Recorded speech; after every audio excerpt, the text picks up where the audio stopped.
It was supposed to be an ordinary morning in Nathan Cole's perfect mansion, until he followed a strange sound into the pantry and found his maid crouched on the floor, hiding to eat cold leftovers. What happened next would break his heart and change his life forever. Welcome to the channel, where every story touches the heart and reminds us what truly matters. If you're new here, hit subscribe, turn on the bell, and join our growing family. Before we dive in, comment below where you're watching from and what time it is right now. It was a still morning in Riverview, the kind of morning where the sky was polished blue and the sunlight sliced through glass towers like gold. Inside one of those towers stood Nathan Cole's mansion, an architectural masterpiece of steel and silence. Every line, every corner, every reflection in the glass had been designed to reflect control. His control. Nathan Cole, 42, millionaire developer, man of precision. His life ran on schedules tighter than his tailored suits. Even his thoughts seemed timed. Calls, meetings, gym, dinner, repeated like clockwork. He had built half the skyline of Riverview, yet somehow had no one to share it with. That morning began no different. He ended a call with investors in Singapore, removed his earpiece, and adjusted his cufflinks. His footsteps echoed softly on the marble floor as he crossed into the kitchen, a place more often spotless than used. The air smelled faintly of lemon polish and fresh coffee. Everything gleamed. Everything obeyed him. Until something didn't. There was a faint sound, metallic, uneven, a soft clink and scrape, followed by the quiet shuffle of movement. Nathan paused, his brow furrowed. The staff weren't scheduled to start breakfast cleanup for another hour. Then came another sound, the subtle crinkle of foil. He followed it. Slowly. The noise led him past the marble island, toward the small pantry door tucked at the corner of the kitchen. The air felt different there. Warmer, tinged with something savory. He frowned. Leftovers? Impossible. In his home, nothing was ever served twice. Nathan reached for the handle and pushed.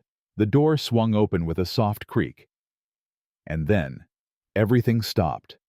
There, crouched on the tiled floor, was Rosa, his maid. Her hair was tied back neatly, though wisps had fallen loose from exhaustion. Her uniform, faded from too many washes, clung slightly to her small frame. In her trembling hands was a foil tray, the remnants of last night's pasta. She wasn't sitting. She wasn't at the table. She was hiding. Eating in small, hurried bites, her eyes darting toward the door as though expecting someone to scold her. When she saw Nathan, the color drained from her face. She froze, fork suspended mid-air. Then, in one motion, she tried to cover the food, mumbling, I'm sorry, sir. I didn't mean to." Her voice cracked under the weight of fear. Nathan stood still, words caught somewhere between disbelief and guilt. He could close billion-dollar deals without flinching, yet this simple sight shook something deep inside him. He didn't shout. He didn't demand an explanation. He just stared. Not at the food, but at the quiet humiliation written across her face. Then, without a word, he stepped back and closed the pantry door. But the image didn't leave him. It followed him through the corridors, up the glass staircase, into his office. Every reflection in the polished surfaces seemed to replay that moment. The foil tray, the trembling hands, the way she tried to hide like a child afraid of being caught. He sat behind his mahogany desk, eyes fixed on the city skyline he had built. For the first time, it didn't look like success. It looked like distance. Rosa had been working in his house for over a year, always quiet, always respectful. He'd never really noticed her beyond her efficiency. Yet now, he couldn't stop thinking about her. Not as an employee, but as a person. A human being who had to hide to eat in a home overflowing with food. Nathan leaned back in his chair, his throat tight. The memory wouldn't fade. It pressed against his chest like a wound he didn't know he had. He'd seen poverty before. He'd grown up around it. But this was different. This was hunger, hiding in plain sight, under his roof, beneath his success, within his silence. And it was the moment that would change everything. He'd seen poverty before, but never this close. Not under his roof. The rest of the day moved like clockwork, at least on the surface.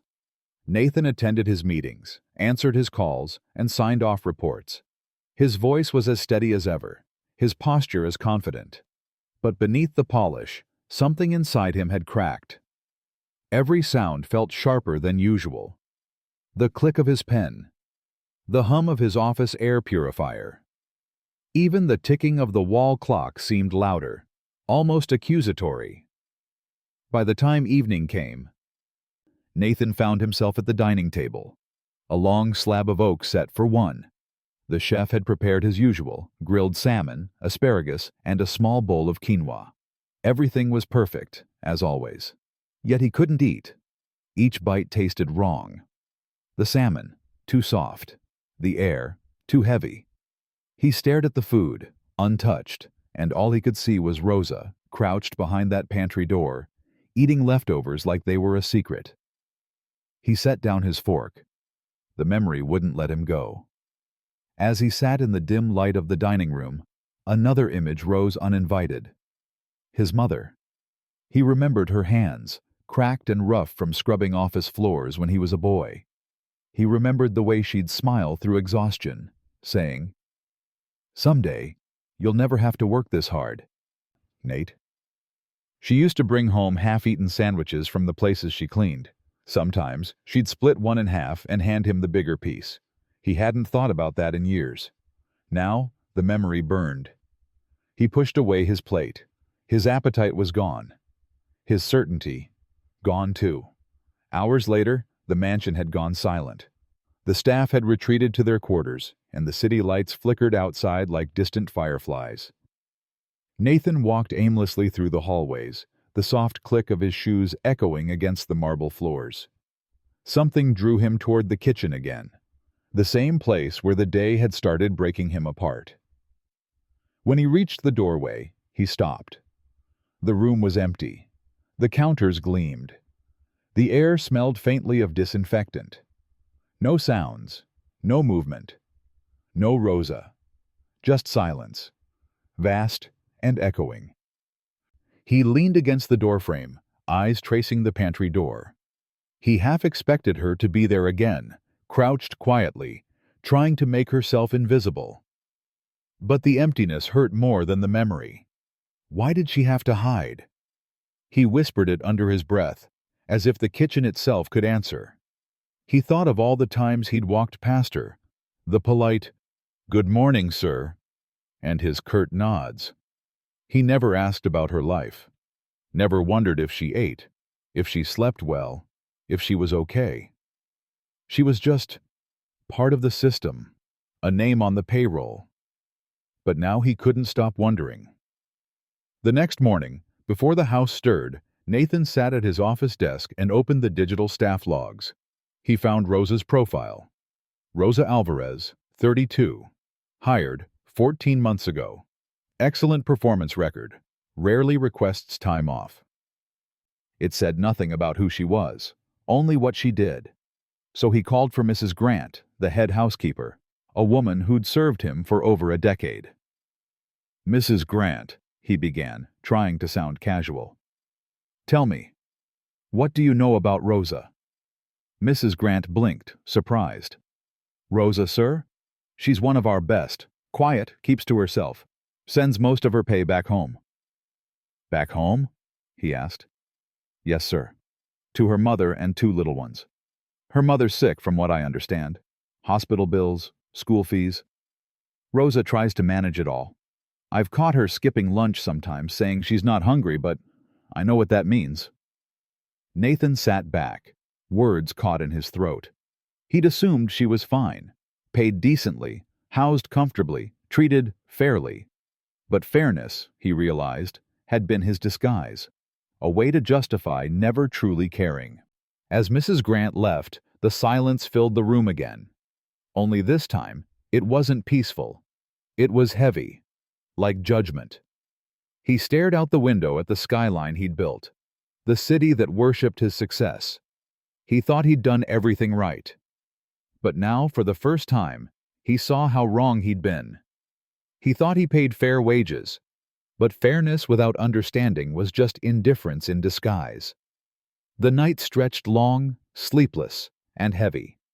Nathan sat in his study, the only light coming from the fireplace. Papers lay scattered across his desk, but he wasn't reading them. His thoughts had drifted far from business. They had traveled backward, years backward, to a boy watching his mother scrub floors. He could still see her there. Mrs. Cole, small and thin, her hands always red from soap water. She worked at night when offices emptied, humming softly as she cleaned. Nathan used to wait for her in the lobby, pretending to do homework. Sometimes she'd pause, smile tiredly, and say, "Keep studying, Nate. You'll build the kind of places I clean." And he did. But as the flames flickered before him, he realized he had become everything she once worked for, not with. The memory unfolded clearer than ever. He was 16 again, walking beside her down the quiet street after one of her shifts. Her shoes were worn thin, her back ached, but her spirit never cracked. That night, he'd said the words that became a promise. "One day, Mom, I'll buy you a big house, with a garden and no cleaning supplies in sight." She laughed softly, brushing his hair from his forehead. "I don't need a big house, Nate. I just need to know you'll never forget where you came from." He never forgot her words. He just buried them.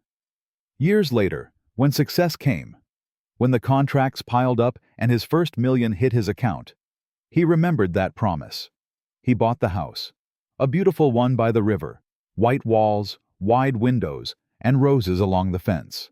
But his mother never saw it. She passed 2 months before the purchase. The day he signed the papers, the house keys jingling in his palm, all he could feel was emptiness. He'd built a dream, but the dreamer was gone. Now, sitting in that same city, surrounded by everything she wished for him, Nathan felt the old ache return, sharper, colder. And then, as if his memory and reality blurred, his mind showed him Rosa, crouched behind that pantry, hiding her hunger. The same quiet endurance. The same tired eyes, the same dignity in struggle. He pressed his palms against his temples. It hit him like truth. He had become the kind of man his mother once worked for, a man who never looked beyond the service, who never saw the soul behind the labor. How many times had he walked past Rosa without a thought?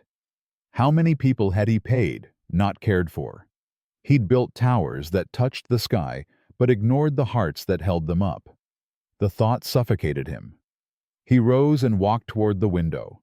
The city glittered beneath him. His empire. Glass, steel, and lights. Symbols of triumph. But now, all he saw were reflections of emptiness. Success built on distance. He remembered the night of his mother's funeral. He'd stood alone beside her grave, surrounded by flowers and silence. People had offered condolences, praised his achievements, but none of it mattered. All he wanted was one more chance to tell her he'd made it for her, not without her.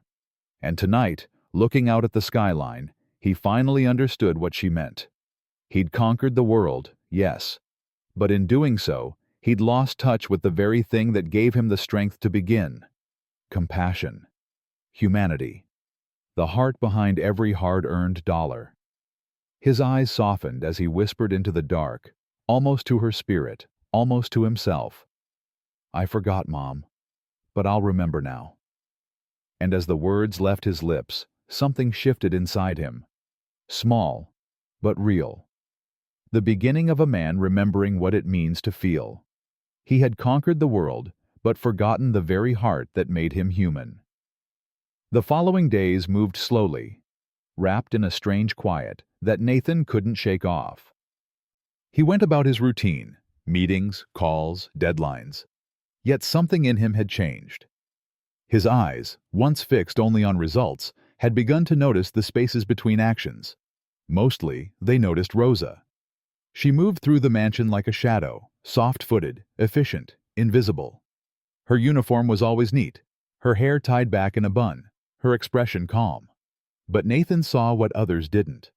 The subtle tremor in her hands when she polished the silverware, the way she pressed a palm to her stomach as though to ease a hollow ache. At lunch, she stood aside, waiting until the others finished eating. When the cook offered her a plate, she took only half portions. Rice without meat, soup without bread. Sometimes she just poured herself a glass of water, sipping slowly as if trying to fill herself with something that wasn't there. Nathan watched these small acts from a distance. Each one pierced him quietly. He had created a world of perfection. Every corner polished, every system flawless. But somehow, compassion had no place in its design. And the sight of Rosa moving silently within that perfection felt like watching a ghost inside a palace. One morning, as sunlight streamed across the marble hallway, he heard a sound. The sharp clatter of a bucket, followed by a thud. He turned. Rosa was on her knees, one hand braced against the floor, her face pale. Mrs. Grant, the house manager, rushed to her side. "Rosa, my dear, are you all right?" Rosa shook her head weakly, trying to stand. "Just dizzy, ma'am. I'm fine." But Nathan saw her knees tremble. He stepped forward, his tone sharper than usual, though it came from concern. "Call a doctor," he ordered. Rosa's eyes widened.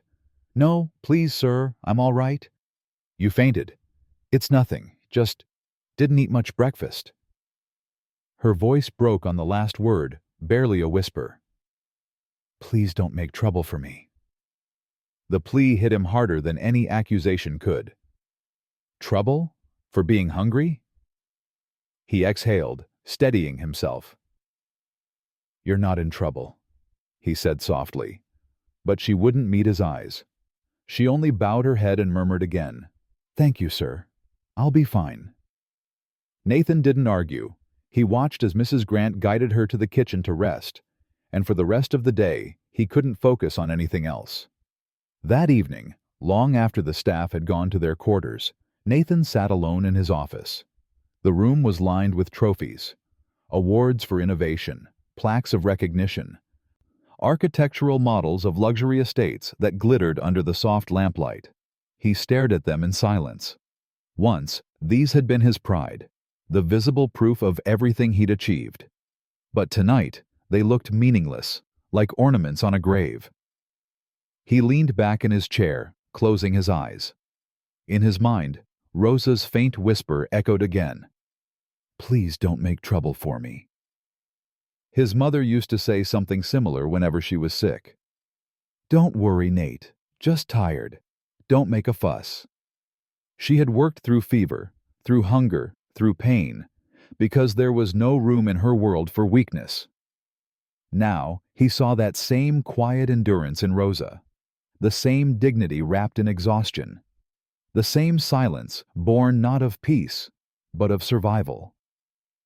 He opened his eyes and looked around his office again. The city models stood on glass pedestals, miniature skyscrapers reaching for heaven. How many lives, he wondered, had been built on foundations just like hers? He rubbed his temples and whispered to the empty room. "What good is building empires if I can't build a moment of kindness?" The city outside glimmered against the night sky, tall and proud. But for the first time, Nathan saw through the shine. All the glass and gold reflected only one truth. Success without compassion was just another kind of hunger. What good was building empires if he couldn't build a moment of kindness? Morning light poured through the vast glass walls of Nathan's mansion, spilling gold across the dining hall, a room that had never known warmth. It was built for grandeur, not gathering, for polished silence, not laughter. But that morning, it would become something entirely different. Nathan stood at the head of the long mahogany table, his reflection faintly mirrored in its shine. Around him, the household staff stood uneasily. Rosa, Mrs. Grant, the cook, the gardener, and others. None of them had ever been summoned here before. Their eyes darted between one another, unsure if they were in trouble. "Please," Nathan said quietly, motioning for them to sit. "Take a seat." No one moved. Chairs remained untouched. Whispers rippled through the air. Rosa clasped her hands nervously in front of her apron. "Sir, we don't sit here," she murmured.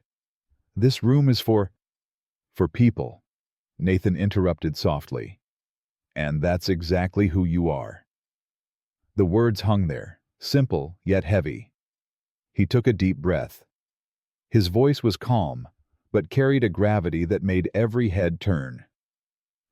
"This house has everything, marble, glass, gold, but it has no humanity," he said. "That changes today." He paused, scanning their faces, the confusion, the hesitation, the disbelief. "From now on," he continued, "we eat together, one table. No more hiding, no more leftovers in corners. If you work under this roof, you belong at this table." A stunned silence followed. The cook's mouth opened slightly as if to ask whether he was serious. Rosa's eyes were wide, uncertain. "Sir," she whispered, "you don't have to." Nathan raised a hand gently. "No one who works here should hide to eat, Rosa. Not ever again." The room stayed still for a moment, the only sound the soft ticking of the clock on the wall. Then Mrs. Grant, ever the steady one, gave a small nod and pulled out a chair. The cook followed. The gardener hesitated, then sat too. Slowly, uncertainly, everyone took their places around the long table. Rosa sat last, at the far end, her hands folded tightly in her lap. Nathan gave a small nod to the cook. "Let's begin." Plates were served. Warm bread, fruit, eggs, and coffee. The staff hesitated, glancing toward Nathan before taking the first bites. The sound of cutlery filled the air. Delicate, cautious, unfamiliar. For years, this room had been filled only with the quiet hum of polished surfaces and solitary meals. Now, the silence began to crack. Mrs. Grant made a light joke about the gardener's new hat. Someone laughed softly. Then another voice joined. Soon, the sound grew. Hesitant laughter turning into real conversation. Nathan sat back, watching them. Rosa smiled faintly, almost shyly, as the cook teased her about her careful appetite. The gardener told a funny story about his first day trimming the hedges. The sound rose, warm and human, echoing off the high ceilings. It was awkward, imperfect, but alive. Nathan picked up his own fork and began to eat. The food tasted different, not because of its flavor, but because of the company. For the first time in years, he didn't feel like he was dining in a museum. He looked across the table at Rosa. She caught his gaze briefly, her cheeks flushed, and lowered her eyes with a small, grateful smile. In that moment, something shifted deep within him. The mansion that once felt like a fortress now felt like a home. When the meal ended, no one rushed to leave. They lingered, talking softly, clearing plates together. The air was lighter, almost joyful. As Nathan stood to leave, he paused at the door, glancing back. Rosa was laughing, genuinely laughing, with Mrs. Grant about something small and silly. He hadn't heard laughter in this house for years, and as it echoed through the hallways, Nathan realized this was more than a meal. It was a beginning, a quiet rebellion against indifference, a moment of grace reclaimed. It was the first time in years that Nathan heard laughter echo through his own walls. For the first time in years, Nathan Cole's mansion no longer echoed with the lonely rhythm of formality. The mornings had changed. The sound of soft chatter drifted from the dining hall, mixing with the clinking of dishes and the aroma of fresh coffee. It was strange, and yet, somehow, it felt right. The staff, once quiet and withdrawn, now moved through the house with new energy. Mrs. Grant hummed while arranging flowers. The gardener greeted Nathan with a cheerful nod each morning. Even the cook, usually reserved, began experimenting with new recipes, eager for everyone's approval. And Rosa. Rosa smiled more often now. It wasn't the timid, uncertain smile of a servant trying not to offend. It was real, unguarded, filled with light. Nathan noticed it every time she laughed during breakfast or shared a small story from her village. He found himself listening, truly listening, and responding with stories of his own. One morning, as they sat together around the long table, he told them about his early days as a struggling real estate agent, how he'd once sold a tiny apartment that later collapsed due to a contractor's error, almost ending his career before it began. The staff laughed softly at his self-deprecating tone, and Rosa said, "Even the strong have humble beginnings, sir." Nathan smiled. "Especially the strong," he replied. That simple exchange stayed with him all day. It reminded him of something his mother used to say: "Success means nothing if it doesn't lift someone else with it." That afternoon, Nathan called his accountant and made quiet plans. A raise for Rosa, an education fund for her 2 children, and a monthly stipend to support her mother's medical treatment. He didn't tell her yet. He wanted it to be a surprise. In the evenings, Nathan began journaling again, something he hadn't done since his mother's passing. He wrote not about profit margins or investments, but about people, about grace, about how fragile life could be, and how simple acts could heal unseen wounds.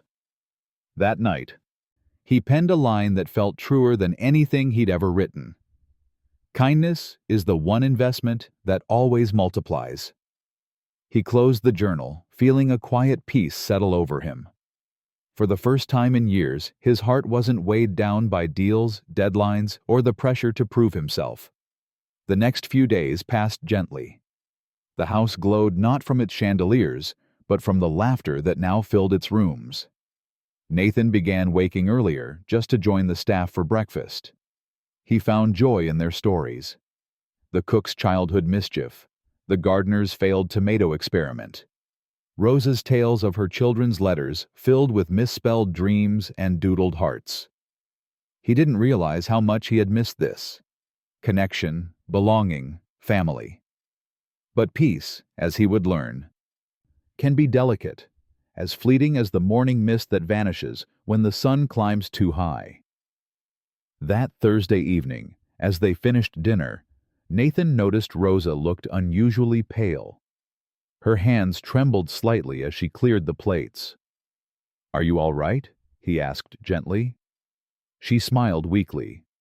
"Just tired, sir. I'll be fine. I plan to visit the market early tomorrow. I promised the children some things for the weekend." "Take the driver with you," Nathan said. "Don't strain yourself." She nodded politely, still smiling that soft, grateful smile, the one that always carried quiet strength. Later that night, Nathan lingered in his study longer than usual, staring out at the city lights. Something about Rosa's tired face lingered in his mind, but he brushed it aside, convincing himself she only needed rest. He poured himself a glass of water, turned off the lights, and allowed himself to believe, just for a moment, that everything was finally as it should be. The next morning would prove him wrong. He didn't know that would be the last time he'd ever see her smile. The morning sun broke through the curtains of Nathan's penthouse, golden and bright, a mockery of the storm that was about to shatter his newfound peace. He had just settled into his study when Mrs. Grant, the head housekeeper, hurried in, her face pale and trembling. "Sir, it's Rosa," she stammered. "She didn't show up today. I called her sister. She said Rosa collapsed on the street while carrying groceries." The words hit Nathan like a brick wall. For a moment, the air left his lungs.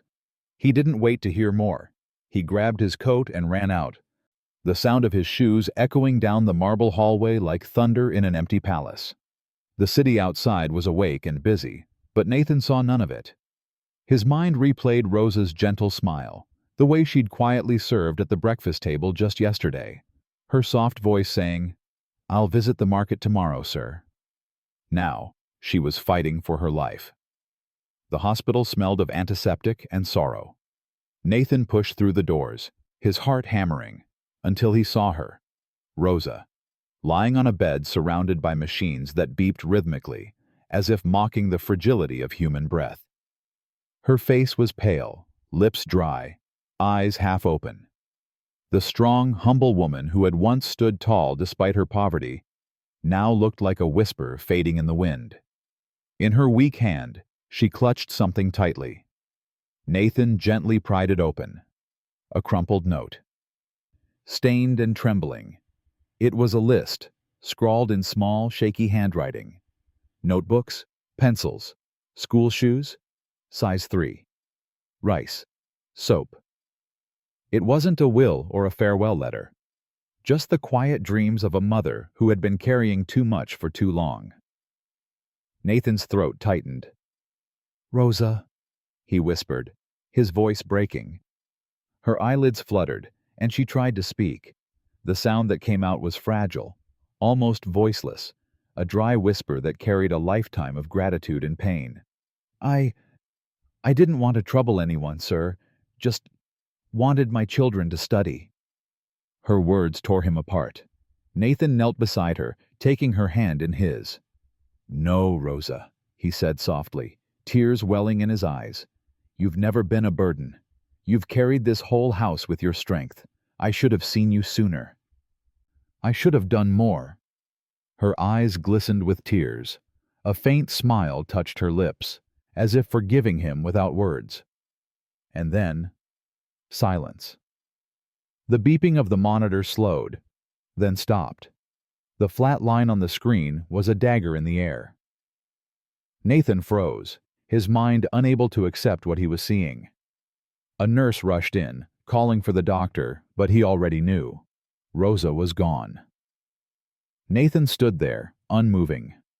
Around him, life continued. Doctors spoke in low tones, nurses hurried past. But his world had gone still. He looked down at Rosa's hand, still clutching that small piece of paper. The ink had smudged from her sweat, but the words remained. Notebooks, shoes, rice. She had spent her last strength thinking of her children.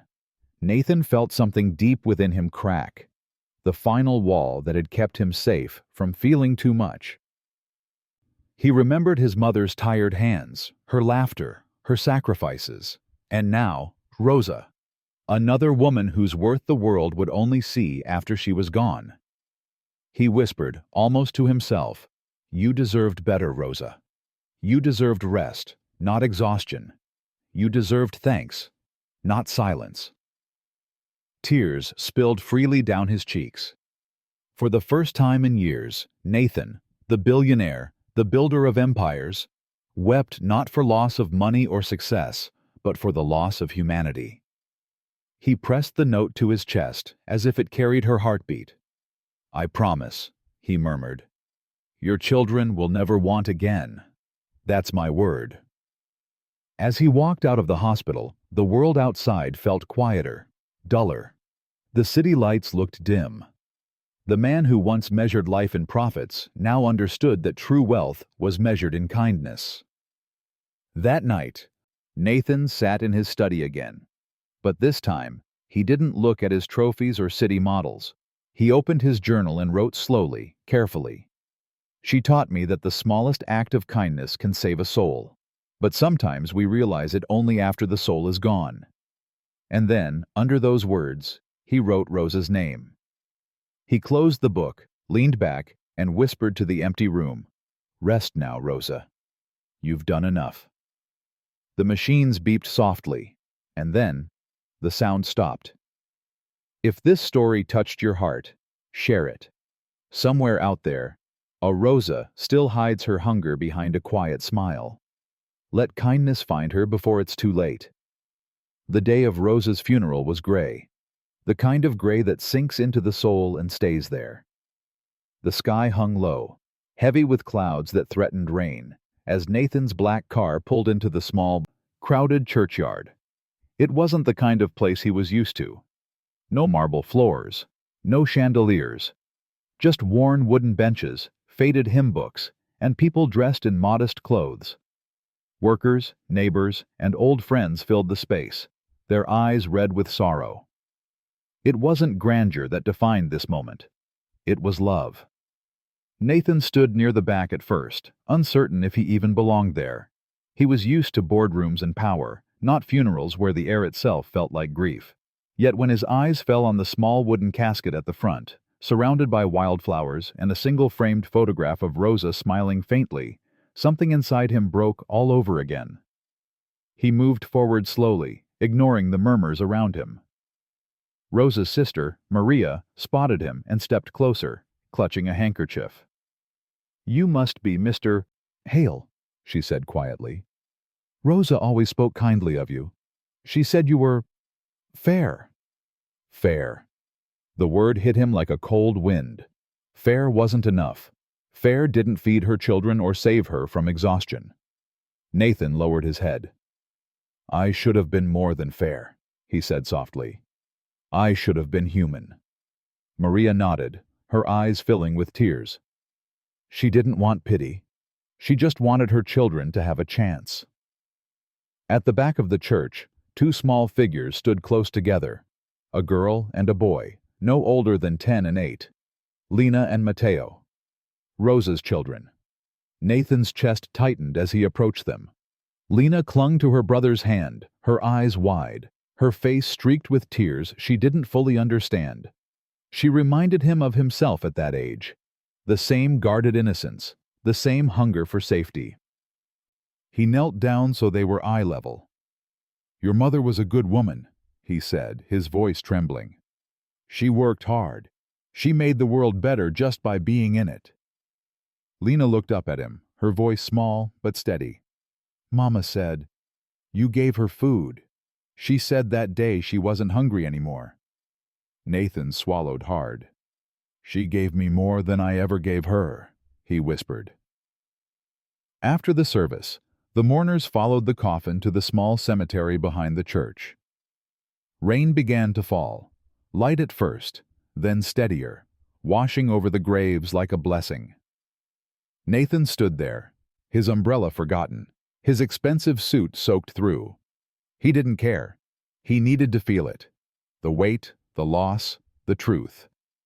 When the last prayer was said, he stepped forward and laid a single white rose on Rosa's casket.